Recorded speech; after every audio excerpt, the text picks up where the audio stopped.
All right, everybody. Welcome to another episode of Local People Helping Our Local Community. My name is Jimmy Yin. I'm a licensed acupuncturist, herbalist, and nutritionist here in Cedar Park. And during these COVID times when COVID first started in March, I was doing a lot of these interviews and kind of slow down since COVID has been easing off, but then it's ramping up again. And so today, I'm super excited to have Lindsey from BCL of Texas explain about actually a very an important program, especially if you're in Travis County. But before we get into the program, Lindsey, why don't you introduce yourself? Yeah, hey, thanks so much, Jimmy, for having us on today. So, I'm the communications coordinator with BCL, Business and Community Lenders of Texas. So, we're a 501c3 nonprofit organization, and we've been doing economic development and working with small businesses in Texas since 1990. Wow, it's a long time. And so, recently, I read on this on your website that you partnered up with Travis County to create this Thrive program. So what is this? Because even though I'm not in Travis County, but I do, pay attention to it, but I haven't heard about this Thrive County until, actually my wife that told me about your company and so forth. So what is that? What is the Thrive program? Yeah, so the Travis County Thrive is Travis County's coronavirus relief program. And so Travis County and a lot of the local, areas got funding through the CARES Act Yep. to help their own local communities. And so Travis County came to us and they said, hey, we want to do this relief program for small businesses that are in Travis County. And so BCL is actually administering the program on behalf of Travis County. So the program's through Travis County, but we're managing it, we're doing the reviews and the marketing and all of that kind of good stuff since we've been working with small businesses in the area for so long now. Yeah, because it's actually in your wheelhouse already. Yeah. So the program essentially, the main thing is that it is for businesses that are within Travis County, but are outside of the Austin city limits. Reason being, the city of Austin actually has its own funding through the CARES Act and has its own programs that you can go and check out if you're within the city of Austin. But if you're outside of the city of Austin and you're still in Travis County, whether that's a rural area or Pflugerville, Manor, Del Valle, Lakeway, Lago Vista, any of those smaller cities around that are within Travis County, your business is there, then that's the geographic eligibility. Okay, yeah, because that's kind of important. So when the governor's doing these rules, they're saying Travis County, but they also say that if you read the orders, it says, oh, it still includes the city of Round Rock, city of Cedar Park. So this program does not cover like the city of Round Rock, city of Georgetown, city of Cedar Park. Yeah, really good question. As far as Round Rock and Cedar Park, I Uh-huh. think I've been getting really good with looking at Travis County maps, Jimmy, the Yeah. last. But I think there's little slivers of Cedar Park and Round Rock that are within Travis County. So if you are within Travis County, then absolutely. And if you know you're not, if you know you're in Williamson, then you wouldn't be eligible. But here's the thing: is we're running now through July 10th at Mhm. 11:59. So there's a couple days left to do this, to get into this program. Is we're doing this pre-eligibility phase. And so the pre-eligibility is going to be 8 questions. It is required stuff. All businesses that want to get in on this funding, they are going to need to do this pre-eligibility, Yeah. but they can actually go in and check. And so we've had some people that kind of weren't quite sure if they were eligible. Maybe your address kind of falls on a boundary, or maybe you have an Austin address, but you're not really in a council district. So all those kinds of things. So we just say, hey, this is a $40,000 grant. And I want to emphasize it's a grant program. There's no repayment. Yeah. Businesses that are eligible, they just, they get the funds and they get to keep them. So it's definitely worth checking out. So if you think you might be eligible or you're not sure, just go ahead and submit the pre-eligibility quiz. It's 8 questions. So you go to our website, which is www.traviscountythrive.com. And you'll go there, you can read through. We've got a whole list on, who's eligible, the FAQs and what you can use the funds for. And then there's a link to do the pre-application. There's two ways you can do it. You can go through our grants portal, which is the preferred way, and you're essentially going to go and just create like a little profile on our grants website. And then from there, there's a PDF that has 8 questions about eligibility, and you answer those, you upload it, and we should get a decision to you. Right now, we're getting them to people within a couple days, up to maybe a week at most. But again, you've got till July 10th to do that. And that's the best way we can check. Because I will say we've had people calling and saying, hey, I live here, but I'm here. Do you think I'm eligible? And we're saying, well, we want to make sure we get you the right answer. And we've got a few different mapping tools we're using just to really verify. So the best thing you can do is just submit that pre-eligibility quiz. And then we've got our professional reviewers, and they'll check it all out. And then they'll let you know, hey, you're eligible, or no, you're not. And then if you are eligible, our full application opens on July 16th. And the reason we started, Jimmy, with this pre-eligibility phase is we saw that a lot of small businesses had barriers in getting some of the other programs like the PPP or just some of the other programs. And we know that one thing was getting a bunch of documents together, doing this long application. It's not always easy for a really small business, and if they're racing against other businesses. So we said, we're going to create this pre-eligibility period just to let businesses check and see if they're even eligible. And so it's not like first come, first serve. As long as you submit that pre-eligibility by 11:59 on Friday, July 10th, then we'll consider you for eligibility, but you do have to get in by that day. Okay, so let me just re-summarize to make sure I understand, and so the audience can understand also. So July 10th is only a pre-eligibility, application of 8 questions. You do not need to have your whole financials ready by July the 10th. You just need to answer 8 questions. Really, the full application starts, if you're eligible, starts at July 16th. So really, we're at July the 7th right now. So you've got over a week to really get your financials in order. Now, the July 10th is just purely to see if you're eligible. That's great. Yeah, so don't freak out if you don't have your financials. You've got shoe boxes of, receipts. You've got a week to get that sorted out. Yeah, and in fact, so the full application, once it opens, it's a 2-week period.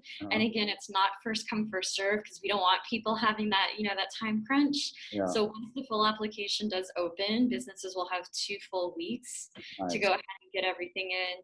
And we have technical assistance too. So this is a good time. I can give you the phone number.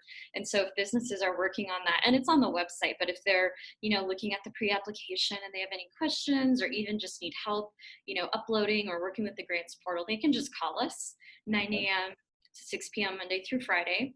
And the number is 512-994-2280. They can also email us anytime. It's info@traviscountythrive.com. But I do want to stress, before that eligibility period even, or before the application even opens, every single business, to be able to even do the application, they do have to do that pre-eligibility by this Friday. Okay. Yeah, so that's super important. So one of, you mentioned something that probably a lot of people will have questions about. It's a $40,000 grant. It's up to. So how are y'all, or who is determining, and how is it determined how much of that 40,000 does each business get? Yeah, really good question. So this grant is done on a reimbursement basis. Okay. And so the really great thing about this grant is it's going to be reimbursed for expenses going all the way up to March 1st of this year. Because we know that even if you get the grant right now, businesses have been having hardships and extra expenses since well before right now. So Travis County said, let's go back to when all of this started and go back to March 1st. And then businesses will be able to get expenses reimbursed. So starting March 1st, all the way up to November 30th. The kinds of expenses they can get reimbursed, it's really wide. And so anything from their rent or their lease for their business property. Now, if you're running your business out of your house, that wouldn't qualify. But if you've got your storefront or your office or anything like that, machinery, equipment, food truck, utilities for your business, you can use it to pay for your suppliers and vendors. You can even use it for your payroll.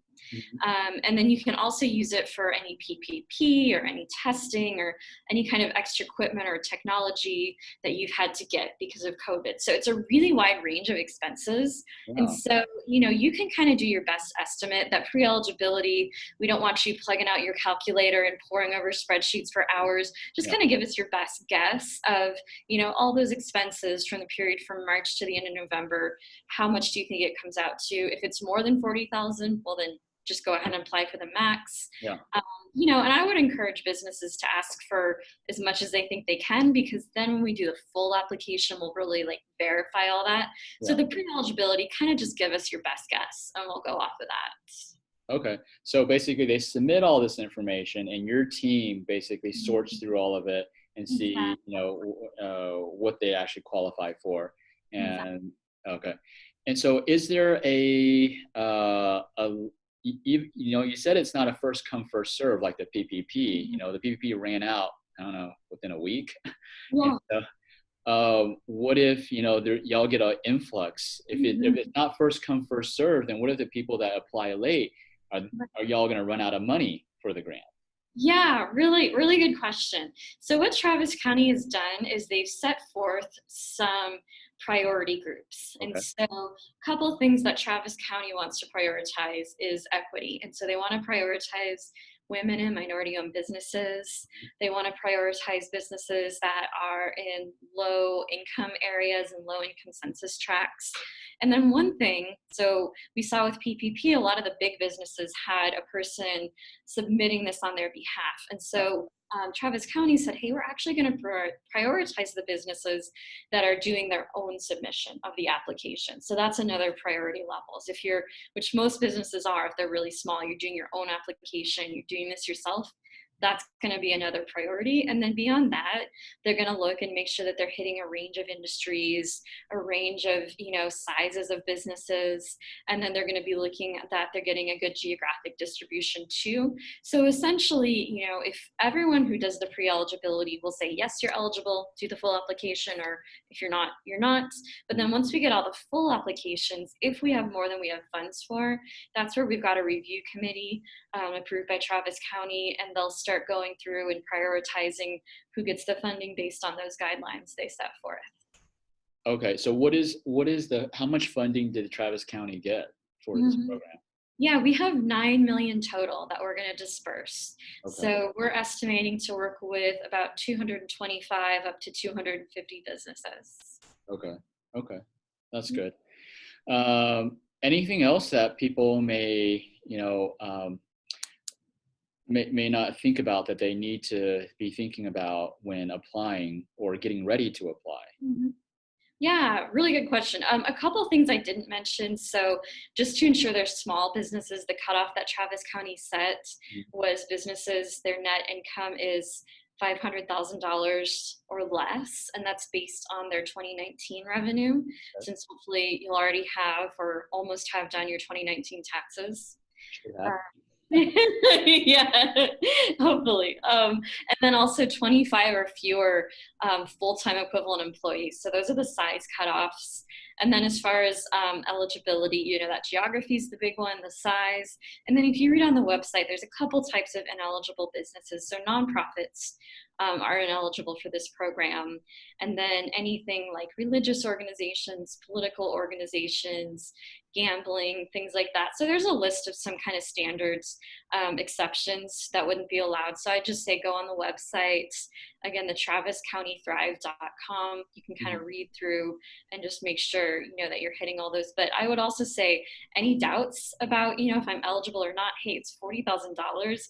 Doesn't hurt to take 10 or 20 minutes and just do that eligibility questionnaire and just check and see, and then we can let you know for sure. So we've kind of been telling people, don't tell yourself no, like put it in and check and pre-apply and see. Yeah, that's definitely a good recommendation. So that's good because the cutoff I liked about the it's almost like, because small business is defined depending on who you ask, but according to the government, small business could be 100 employees. It could be millions. They could be a net income of 10 million or something like that. So this program, it sounds like it's more focused, what I like to call micro businesses. The Mm-hmm. micro businesses are like what you discussed, their net income is, and it's net income, it's not gross income, right? Mm-hmm. Right. Net income of 500,000, right? So Right. it's like, and then less than 25 employees. I don't know Mm-hmm. what the statistic is, but I know there's like a large number of small businesses have 0 employees, and Yeah. besides themselves. Yeah, and those businesses are still eligible. Yeah, There's a section on the website, but as long as you're not eligible for unemployment, yeah. but yeah, if it's just you or like the standard mom and pop business, Travis County really said we want to make this program accessible to those very small businesses as well as those ones getting up to 25 employees. And then the other thing that comes along with this program, Jimmy, is that we're doing small business coaching. So that's something we've always done. Yeah. Um, yeah, so normally, and for anyone, whether